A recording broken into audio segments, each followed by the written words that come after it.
السلام عليكم. عليكم السلام ورحمة الله جان بخير بابا جان سرسان بابا جان نخۆشێکتان هەبوو ئەمڕۆکە هێناوتانە بۆ ئێرە حاڵی چۆنە؟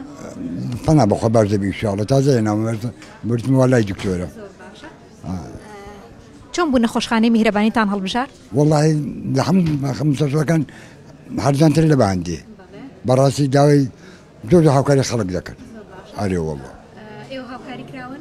بەڵێ جان لەبەوەی چونکە لە دەرەوە بیتاقین لە 20,000 کەمتر نییە 7,000 جیاوازێکی زۆری هەیە لەگەر. لە ڕووی پاک و خاوێنیەوە چۆنە؟ ئێرە زۆر پاک و خاوێنە بەڕاستی لە هەموو مستەشفەکان دەرەجەیەکە لە لاین پاک و خاوێنیەوە. چیت هەیە بۆ هاوڵاتیانەی کە لە نەخۆشخانەی میهرەبانی پشکی خێریە کڕن؟ والله خواکەمەوە زۆر هەموو هاوکاریە بکەن. ئەرێ وەڵڵا